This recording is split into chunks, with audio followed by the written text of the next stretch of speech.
1월 말경에 제가 문산역을 향해 가고 있는데 차들이 막 달리는 사거리에서 한 사람이 막대기 폴대를 잡고 있고 또 한 사람은 그 망원경 같은 기계, 아마도 트랜시시라고 하는 것 같은데 그것을 통해서 뭔가를 보고 있었습니다.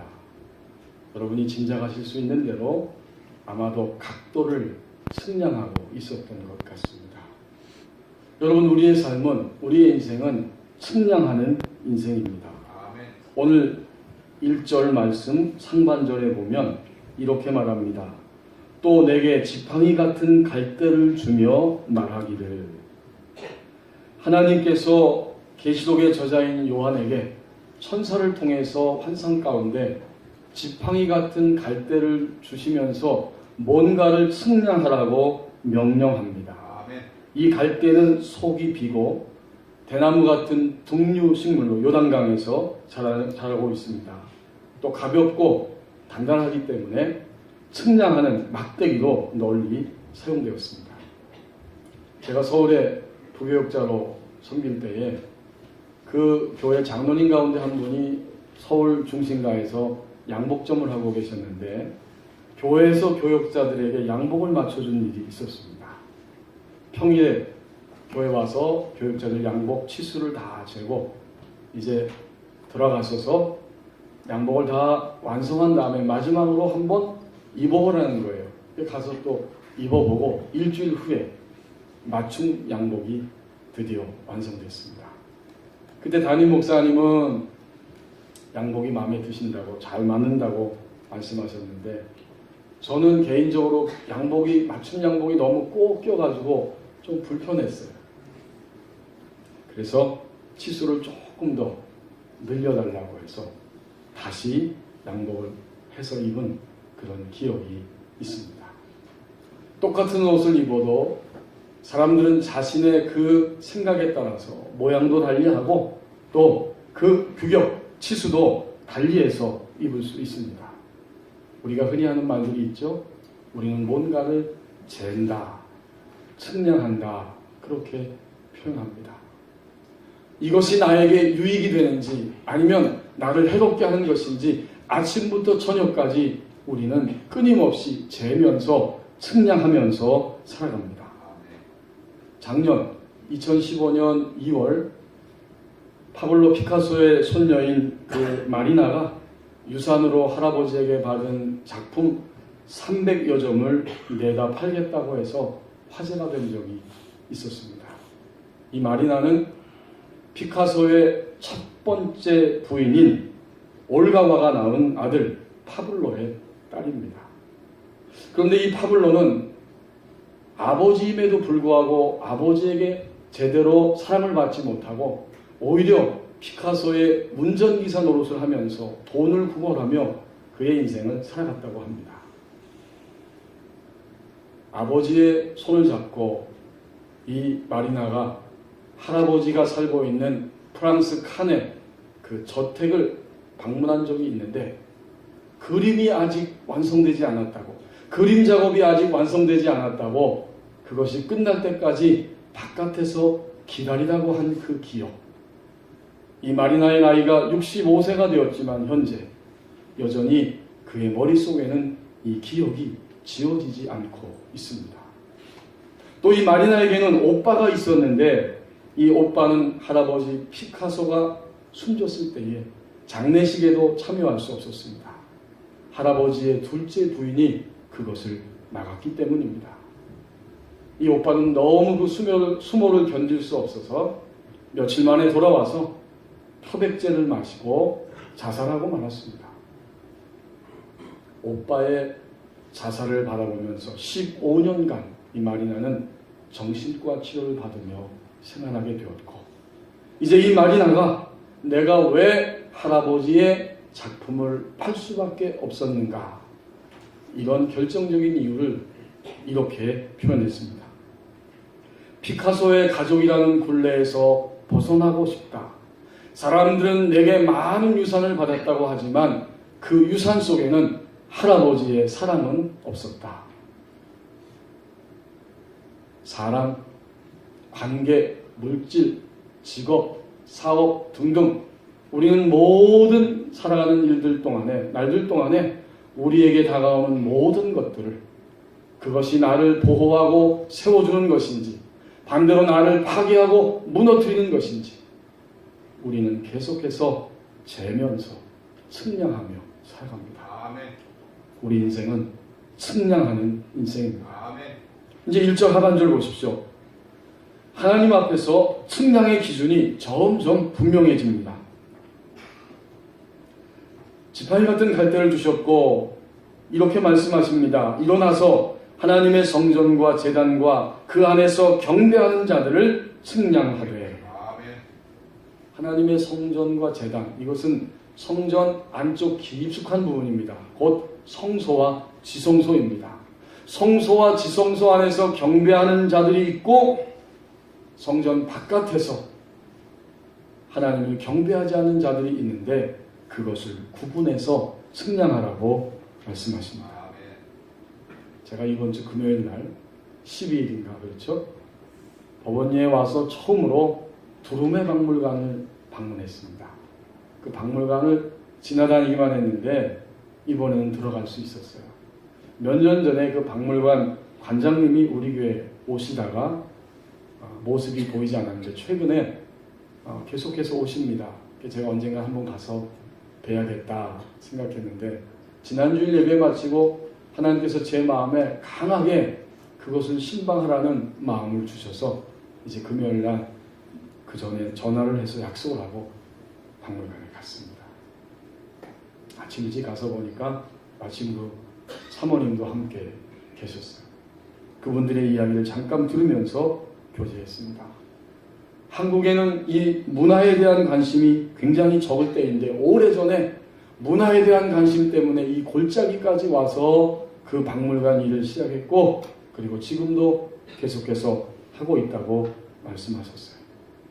제가 어떻게 해서 이 강미수 박물관장님, 지금 이제 성도죠? 이제 교회 나오기 시작했습니까?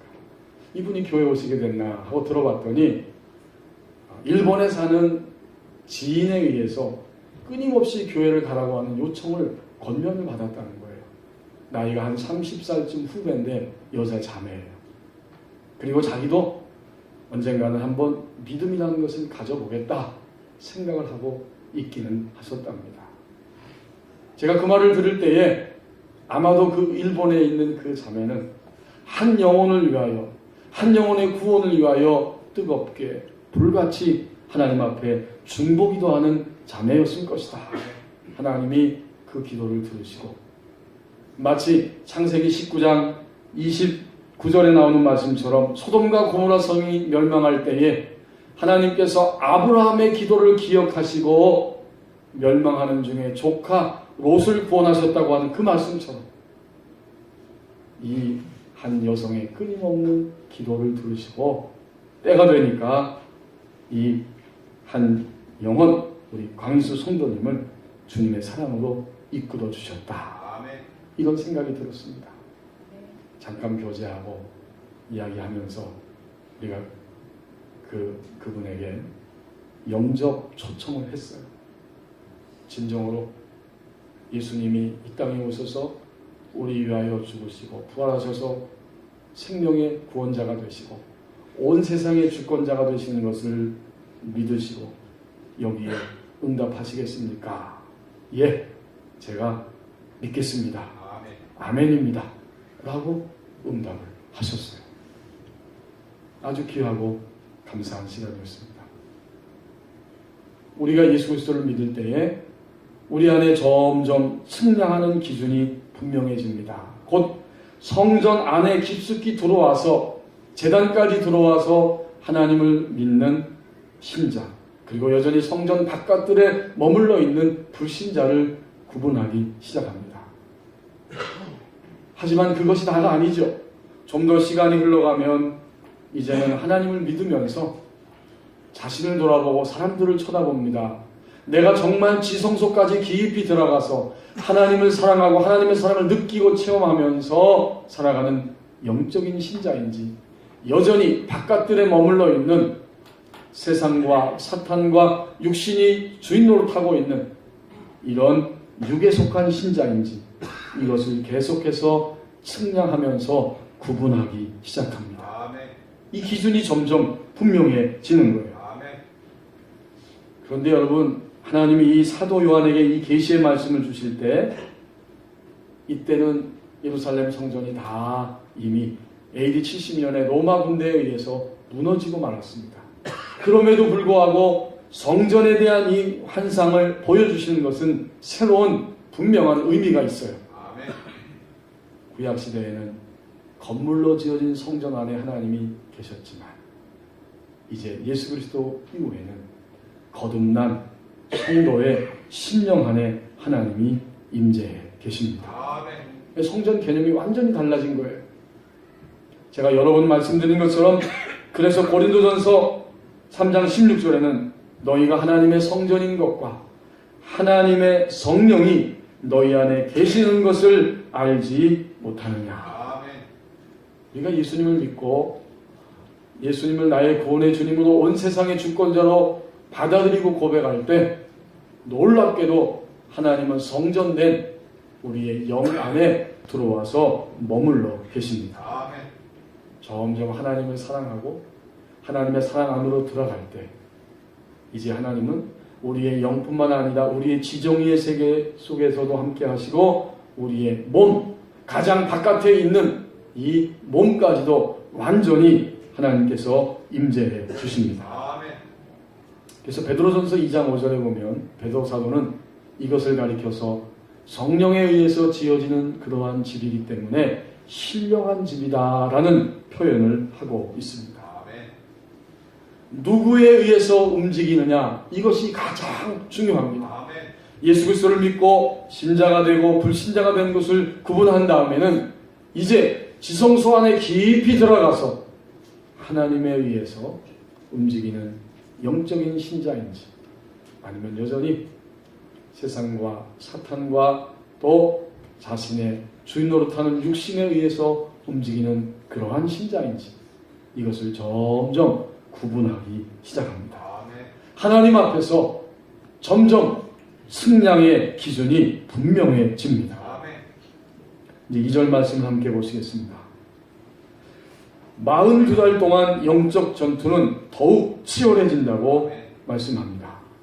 2절에 보니까 성전 바깥마당은 측량하지 말라. 그것은 그냥 두어라.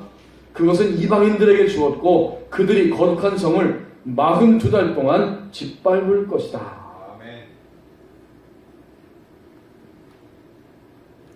사탄과 하나님을 대적하는 세상과 그리고 여전히 내가 주인 노릇하고 있는 이 육신들은 42달 동안 성전 바깥을 짓밟게 될 것이다. 하나님이 그렇게 하도록 허락한 시간이 42달이라는 겁니다. 여러분이 성전의 구조를 쉽게 생각할 수 있습니다. 성전은 세 가지 구조로 되어 있죠. 구약시대에 하나님의 백성들이 제사했던 성전은 가장 안쪽에 지성소가 있고 그 다음 성소가 있고 성전뜰이 있습니다. 그리고 성전뜰은 유대인들이 머물고 유대인 남성과 여성이 머무는 뜰이 있고 완전 바깥에 이방인들이 올 수 있는 곳들이 따로 있습니다. 자, 그러니까 오늘 2절 말씀에서 이 성전 제일 바깥의 마당은 측량하지 마라. 이것은 이방인들에게 내어준 시간들이다. 42달 동안 그들이 그 바깥들을 짓밟을 것이다. 이렇게 말씀합니다. 결국 이제 구약시대 성전 말고 오늘 성전된 우리를 생각해 보면 지성소는 하나님이 임재해 계시는 우리의 속사람 영을 의미하고 성전 바깥들은 우리의 몸의 가장 바깥 부분인 지정의를 포함하긴 하지만 바깥 부분인 우리의 이 살덩어리 육체를 의미합니다. 요한이 이 계시록을 기록할 때 하나님이 이 요한계시록을 쓰게 했을 때의 상황은 그 당시에 가장 초강대국이었던 로마에 의해서 지배를 받는 상황이었고 로마의 황제들은 끊임없이 그리스도인들에게 소아시아에 있었던 7교회 하나님의 백성들에게 황제 숭배를 강요하면서 박해하고 고난을 주고 드디어 순교단이 생겨나고 있었고 앞으로도 박해가 예견되는 이러한 시간들이었습니다. 그리고 요한 자신도 반모라고 하는 섬에 유배되어서 거기에 갇혀서 있습니다. 이러한 상황에서 하나님은 요한에게 다가오셔서 위로하시고 또한 교회와 하나님의 백성들을 동시에 위로해 주십니다. 이 고난과 박해와 도전이 많은 시대 속에서 누구에 의해서 움직이는지 내가 너희들을 다 보고 있다. 아멘. 그리고 말씀하시기를 예수 그리스도를 믿는 나의 백성된 너희는 신앙 안에 들어와 있고 나의 사랑 안에 들어와 있기 때문에 신앙과 믿음을 지키고 있지만 육체는 너희들의 몸, 육체는 로마 정부에 의해서 이방에 의해서 세상에 의해서 고통과 환난에 직면하게 될 것이라고 가르쳐 주십니다. 그게 바로 2절 말씀이에요. 언제까지?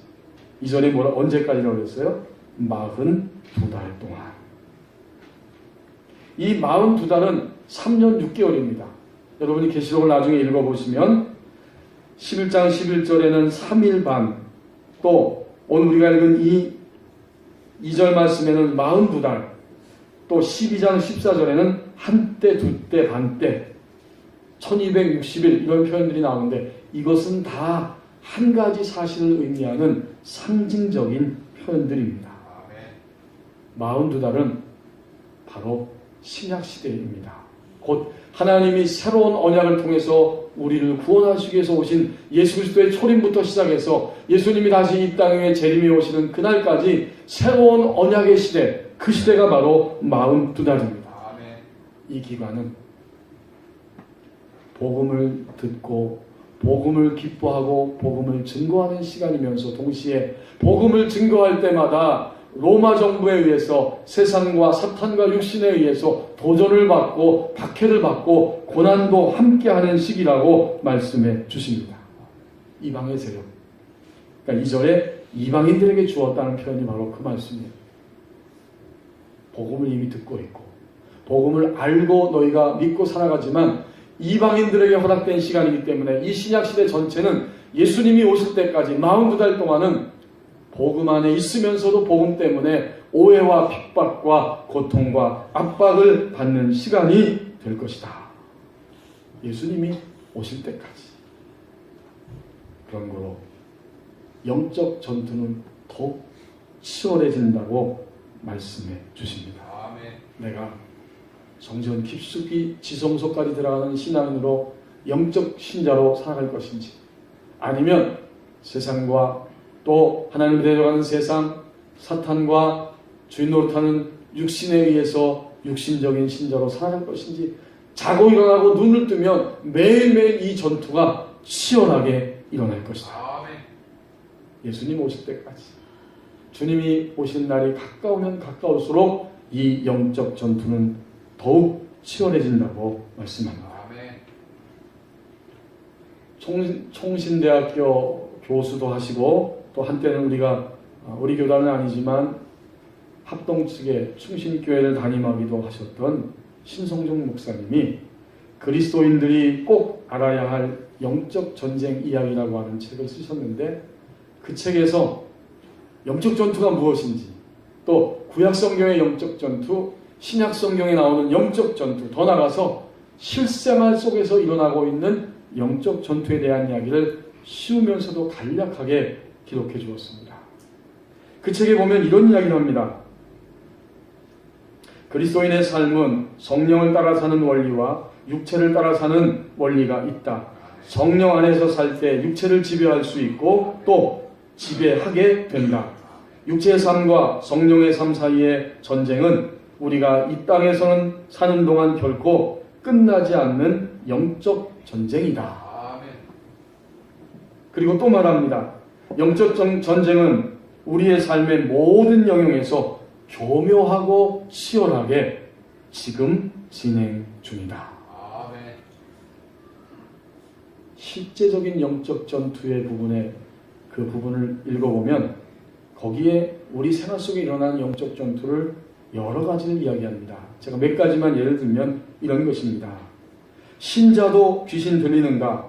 귀신 들린 신자의 경우, 신자의 귀신 들림의 6가지 영역, 우울증과 귀신 들림의 관계, 분노와 사탄의 역사, 무기력함과 영적 전쟁, 자살과 영적 전쟁, 술 취함과 영적 전쟁, 마스터베이션, 자유행위죠. 자유행위 하는 것과 영적 전쟁, 그리고 동성애와 영적 전쟁. 아주 실제적인 이야기들입니다. 그러면서 미움과 영적 전쟁을 이야기하다가 본인 자신의 이야기를 그렇게 고백을 합니다. 이 목사님이 지금으로 따지면 한 20년쯤에 미국 한 교회에서 교회를 섬기며 목회하고 있는데 근거 없는 그 편지 한 장하고 또 길거리 어디에서나 볼 수 있는 이 동전만한 작은 돌 하나를 선물로 받았는데 그걸 뇌물이라고 해가지고 이 목사님을 나가라고 사표를 내게 한 일이 일어났습니다. 여기서 어떻게 할 것인가? 이 목사님의 고백에 의하면 방법은 아주 간단하였다고 합니다. 하와이 코나로 가서 하나님께서 이 사건에 대해서 기도에 응답하실 때까지, 내게 말씀하실 때까지 무릎을 꿇고 기도한 것입니다. 그때 그분은 체험했다고 합니다. 아무리 큰 미움도 기도 앞에서 사라진다는 것을 체험했다는 거예요. 그러면서 성도들이 미움과의 관계 속에 있을 때 이것은 영적 전투입니다. 그냥 우연히 지나가는 이야기가 아니에요. 믿음 안에 들어와 있기 때문에 우리는 미움과 영적 전투 안에서 그것을 어떻게 다뤄갈 것인가. 나름대로 이런 방법을 제시합니다. 먼저 미움이 생겼을 때에 그것을 잠재의식에 계속 쌓아두면 분노로 표출되기 때문에 쌓아두지 말고 즉시로 표현해야 된다. 이런 이야기를 합니다. 성경에 보면 가인이 아벨을 살해한 것도 자기의 불편함과 분노와 그 미움을 즉시로 표현했으면 살인까지는 가지 않았을 거라는 거예요. 단 표현하되 아이 메시지로 표현을 해야 된다. 예를 들면 이런 겁니다. 뭐뭐에 대해서 저는 지금 화가 났습니다. 또는 사실 그때 당신이 그런 말을 했을 때, 그런 행동을 했을 때 저는 기분이 얼마나 나빴는지 모릅니다. 라고 내 속에 미움이 있었다는 사실을 표현해야 된다. 두 번째는 뭘까요? 당연히 우리 그리스도인들은 하나님 앞에서 나 자신의 부정적 반응을 돌아봐야 합니다. 하나님이 사랑하라고 했지만 사랑하지 못하고 미워서 견딜 수 없는 나의 반응, 이 나의 부정적 반응, 이것을 그대로 하나님 앞에 인정하고 그리고 고백을 드려야 한다. 하나님, 나 아무개 믿습니다. 내 힘으로 이 미움을 견딜 수 없습니다. 나 그래서 너무 견디기 힘들고 답답합니다. 라고 나의 부족함 때문에 내가 이 미움을 감당할 수 없습니다. 라고 하나님 앞에 미움의 고백, 나의 부정적 반응, 말씀대로 사랑할 수 없는 부정적 반응을 고백하라는 거죠. 마지막 방법은 당연히 이제는 상대방을 하나님의 말씀대로 용서하겠다고 하는 의지를 선포하라는 겁니다. 이게 왜 중요할까요? 이 시점이 중요합니다. 내 감정도 동의하지 않고 나도 힘들지만 의지를 들여서 예수 그리스도의 이름으로 나는 하나님의 말씀에 의지해서, 나는 안 되지만 주님의 말씀에 의지해서 아무개를 용서하기로 결단합니다. 선포할 때 그 시점에서 우리는 미움의 영에 의해서, 악한 영에 의해서 잠식당하지 아니하고 고통당하지 않을 수 있습니다. 이것이 이 목사님이 제시하는 방법이에요. 아주 귀하죠. 그러나 저는 동시에 한 가지를 조금 더 추가한다면 용서는 한 번으로 끝나지 않습니다. 무슨 이야기입니까? 우리가 이렇게 용서를 했다고 주님 앞에 고백하고 그렇게 하겠다고 의지를 들여도 끊임없이 그 사람을 만날 때, 볼 때, 생각할 때 우리 안에서 미움이 솟아납니다. 그렇기 때문에 용서는 한 번 선포하고 끝나는 것이 아니라 끊임없이 바로 그때마다 나는 안 되지만 예수 그리스도의 이름으로 그 사람을 아무개를 용서합니다. 계속적인 선포가 있을 때 우리는 점점 속사람의 강함으로 주님의 말씀대로 행하면서 이 미움을 이길 수 있습니다. 신약시대 예수님이 처음 오셔서 다시 재림해 오시는 그 시간까지 42달 동안 그리스도인에게 있어서 영적 전투는 더욱 치열해진다고 말씀해 주십니다. 이제 마지막으로 3절을 함께 보시겠습니다. 자신을 돌아보는 증인은 강하다고 말씀합니다. 내가 나의 두 증인에게 권세를 주리니 그들이 굵은 베옷을 입고 1260일을 예언하리라. 여기서 두 증인은 누구일까요? 이 두 증인은 우리가 오늘 읽지 않았지만 4절과 6절 말씀에서 이 두 증인이 누구인지를 설명해 줍니다. 요한계시록 11장 4절 말씀, 그들은 그 두 증인이죠. 그들은 이 땅의 주 앞에 서 있는 두 감람나무와 두 촛대다. 상징화된 이야기입니다. 사도 요한과 요한에 의해서 이 요한계시록을 받는 유대인들의 문화권에서는 이런 이야기가 무엇인지 금방 알아듣습니다. 오늘 요한계시록을 잘못 해석하기 때문에 이단들이 끊임없이 나오는데 666은 그 당시에 문화권 안에서 볼 때에 이해할 수 있는 것이고, 마찬가지로 오늘 본문에 나오는 이 두 감람나무와 두 촛대라고 하는 것도 그 당시에 유대인들은 요한을 비롯해서 무슨 얘기하는지 금방 알아듣습니다. 우리는 이 상징화된 이야기를 분명히 알아야 합니다. 이 두 감람나무와 두 촛대는 두 증인, 두 사람인데, 이들은 바벨론 땅에 포로 생활하다가 하나님께서 그들을 사용하셔서 포로 생활을 청산하고 고향 땅으로 돌아와 성전을 다시 재건하신 일에 사용했던 대제사장 여호수아와 총독 스룹바벨을 의미합니다. 스가랴서 4장 1절에서 14절에 보면 그 이야기가 자세하게 기록이 되어져 있습니다. 하나님은 스가랴 선지자를 통해서 이 두 감람나무와 이 촛대, 이 두 촛대가 누구인지를 말씀해 주시면서 그들을 통해서 바벨론 땅에서 돌아와서 무너진 성전을 재건하는 일에 그 사명을 다하도록 내가 그들을 돕고 그들을 사용할 것이라고 말씀합니다. 스가랴 4장 11절부터 14절 마지막 부분만 제가 읽어보겠습니다. 이렇게 말씀합니다. 스가랴 선지자가 천사를 통해서 환상을 보면서 그것이 무엇인지를 물어봅니다. 11절 말씀. 내가 그에게 물어 이르되 등잔대 좌우에 두 감람나무는 무슨 뜻입니까? 하고 다시 그에게 물어 이르되 금기름을 흘리는 두 금관 옆에 있는 이 감람나무 두 가지는 무슨 뜻이니까 하니 그가 내게 대답하여 이르되 내가 이것이 무엇인지 알지 못하느냐 하는지라. 내가 대답하되 내 주여 알지 못하나이다 하니 이르되 이는 기름 부음을 받은 자 둘이니 온 세상에 주 앞에 서 있는 자니라 하더라. 기름 부음을 받고 온 세상에 주님 앞에 서 있는 사람 두 사람. 다시 계시록 본문으로 돌아보십시오. 하나님이 선택하시고 하나님의 사명을 위해서 기름을 부어주시고 그들을 통해서 하나님의 일을 하게 하신다. 바로 스룹바벨과 대제사장 여호수아의 이름이 그 스가랴서에 분명히 나옵니다. 자, 그러니까 오늘 이 계시록 11장 3절에서 나의 두 증인이라고 하면서 그들이 누구인가 볼 때에 그들은 4절 말씀에서 이 땅의 주 앞에 서 있는 기름 부음을 받은 두 증인 곧 두 감람나무와 두 촛대, 이들은 대제사장 여호수아 그리고 총독 스룹바벨입니다. 결국 이 두 증인은 결론적으로 말하면 바로 교회입니다. 하나님의 백성 그리스도인을 의미합니다.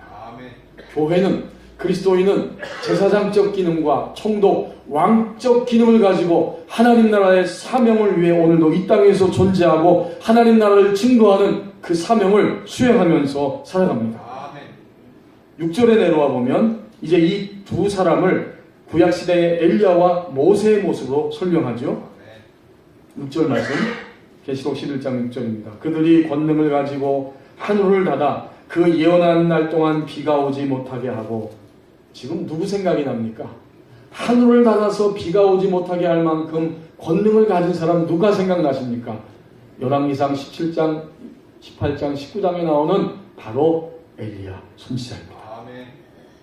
그 다음 이 6절 하반절에 보면 또 권능을 가지고 물을 피로 변하게 하고 아무 때든지 원하는 대로 여러 가지 재앙으로 땅을 치리로다. 누가 생각나죠? 하나님의 백성을 애굽에서 권능으로 건져낸 모세가 생각이 납니다. 물을 피로 변하게 하고 10가지 재앙으로 애굽과 바로를 치면서 하나님의 권능을 드러냈던 선지자, 예언자 엘리야와 모세입니다. 결국 이 두 증인은 엘리야와 모세인데 예언자라는 거죠. 모세도 예언자예요. 하나님 말씀이 태어나기 때문에. 그러므로 교회는 오늘 왕으로서의 기능, 제사장으로서의 기능, 선지자로서의 기능을 감당하면서 하는 것이 바로 교회와 그리스도인입니다. 이제 여러분 생각해 보십시오. 이 본문을 배경을 생각해 보십시오. 로마 정부에 의해서 박해가 있고 순교자들이 막 일어나고 쓰러져 있고 앞으로도 박해가 예상되는 바로 그 시점, 그 시간에 하나님은 이 백성들을 위로하고 계십니다. 두 증인, 너희들 교회는 제사장적 그리고 왕적 예언자적 신분을 가지고 있는 교회는 두 증인은 내가 너희를 보호하고 있고 너희를 사용하고 있고 너희와 함께하고 있기 때문에 너희는 강하다. 위로해 주시는 거예요. 오늘 장로님 기도하신 대로 한반도의 상황이 참으로 불편하고 힘들고 주변 국가들에 의해서 여러 가지 어려운 지경에 처해 있습니다. 사실 고통이 없던 시대는 거의 없어요. 오늘도 믿음을 지키려고 할 때 고통과 환난과 도전이 많이 있습니다. 그럼에도 불구하고 오늘 예배하는 저와 여러분처럼 믿음 안에 있고 믿음을 지키려고 하는 우리에게 하나님께서 권세를 주시고 너희 두 증인은 강하다고 그렇게 위로해 주십니다. 3절에 내가 나의 두 증인에게 권세를 주었다는 거예요. 그래서 강하다는 겁니다. 그러면 하나님이 우리에게 주신 이 제사장적, 왕적, 예언자적 권세, 이것이 어떻게 실제가 될 수 있을까요? 3절을 다시 보십시오. 우리가 실제적으로 강해지는 방법은 한 가지입니다. 그 증인들이 3절에 보니까 굵은 베옷을 입고 있었다. 그들이 굵은 베옷을 입고 1260일을 예언하리라. 굵은 베옷은 회개할 때에 입는 옷입니다. 자신을 돌아보는 증인은 강합니다. 굵은 베를 입고 회개할 때 교회와 그리스도인은 가장 강할 수 있습니다. 성경에 보면 하나님이 우리에게 강하게 하시기 위해서 전신갑주를 입혀줬다는 말씀하죠. 에베소서 6장 10절에서 17절까지의 말씀에 보면 교회와 그리스도인들 두 증인이 영적 전투가 치열하기 때문에 강하게 되려면 하나님이 주시는 전신갑주를 입어야 된다고 하면서 그것을 너희에게 이미 주었다고 그렇게 설명해주고 있습니다. 여러분이 갑옷을 입을 때 머리부터 생각해 보세요. 그리스도인들이 입은 영적인 전신갑주는 구원의 투구, 소망의 투구입니다. 가슴을 보호하는 의, 하나님의 의를 가지고 의의 흉배를 붙였습니다. 우리의 허리에는 항상 진리를 따라가는 진리의 허리띠가 있습니다. 우리의 발은 어디를 가든지 평안한데 평안의 복음으로 예비한 복음의 신발을 신었기 때문입니다. 우리의 손에는 모든 적의 공격을 방어하는 무기가 되는 방패가 있고 오른손에는 유일하게 공격할 수 있는 그 공격용 무기가 있는데 성령의 검, 곧 말씀입니다. 이 전신갑주, 이것을 하나님 우리에게 주셨다는 거예요. 이 전신갑주는 마치 뭐와 같으냐면 현대의 방탄복과 같습니다. 방탄복을 입고 경호경찰관을 했던 분의 이야기를 들어보았는데 기관총도 이 방탄복을 뚫을 수 없다고 합니다. 이 방탄복은 쌀 6가마니를 20m 높이에서 떨어뜨려도 그 충격을 넉넉하게 막을 수 있다고 합니다. 방탄복은 아라미드라고 하는 섬유로 되어 있는데 이 아라미드는 같은 무게의 강철보다 5배나 강하고 섭씨 500도에서도 끄떡이 없는 세계 최강의 소멸하고 그렇게 이야기합니다. 그런데 대부분의 경호하는 분들은 그 방탄복의 재질은 잘 몰라요. 다만 중요한 건 꼭 필요할 때, 경호할 때 그 방탄복을 입는 겁니다. 그러므로 그리스도인들은 영적 전투에서 승리하기 위해서는 이 전신갑주를 항상 입어야 합니다. 아멘. 여러분, 전신갑주 입는 건 간단해요. 아멘. 하나님이 성경을 통해서 전신갑주 취하라 내가 너에게 좋다 했으니까 여러분이 아침에 일어나서 출근하실 때, 하루를 시작하실 때 주님 오늘 내가 하루를 삽니다. 구원에 두고 소망에 투를 씁니다. 의의 흉매를 붙입니다. 진리의 허리띠를 띠고 평안에 예비한 복음의 신발을 신고 그리고 믿음의 방패와 성령의 검을 듭니다. 아멘. 이렇게 기도하면 육신의 눈에 보이지 않지만 하나님께서 우리의 영혼 몸 전체를 이 전신갑주로 무장하게 역사해 주십니다. 아멘. 그래서 강할 수 있어요. 그렇지만 전신갑주가 유일한 약점이 있습니다. 그게 뭔지 아세요? 하나님 주신 전신갑주는 아무 이상이 없지만 전신갑주를 입는 우리의 약점입니다. 더러워졌을 때에 전신갑주는 무용지물이 되고 맙니다. 오염됐을 때에 전신갑주는 아무런 힘이 없습니다. 오늘 두 증인 교회와 그리스도인들이 더러워졌을 때에 전신갑주가 제 기능을 하지 못합니다.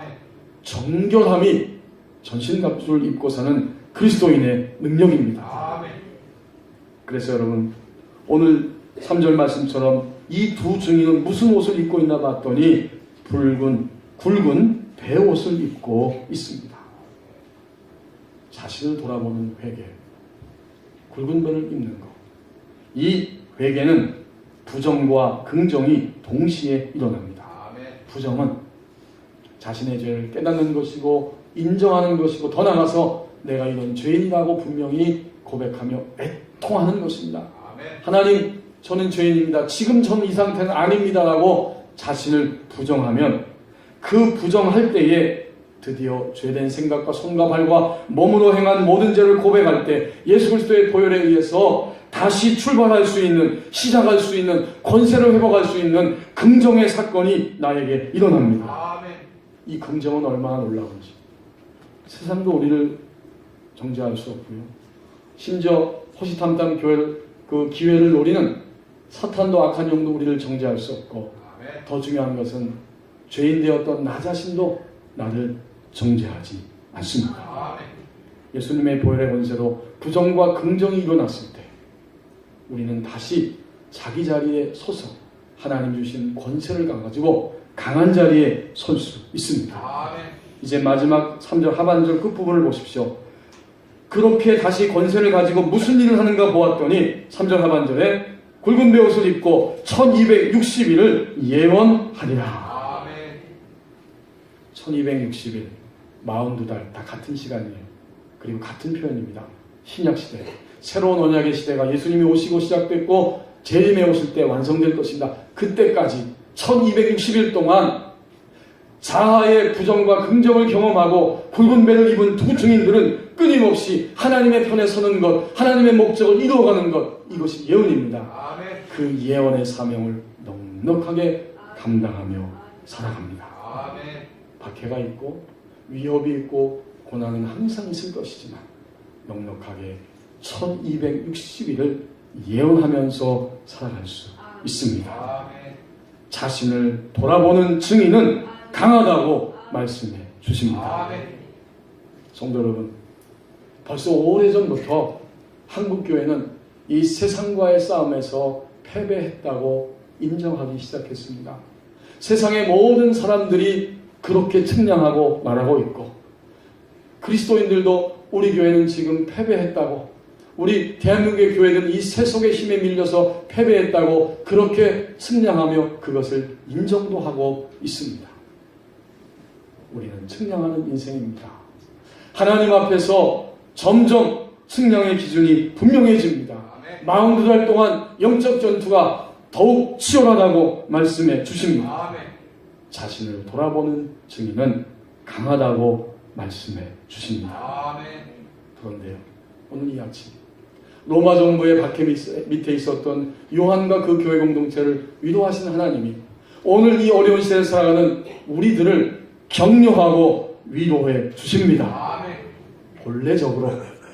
본래적으로는 참된 교회, 참된 그리스도인 두 증인은 강하다고 말씀해 주십니다.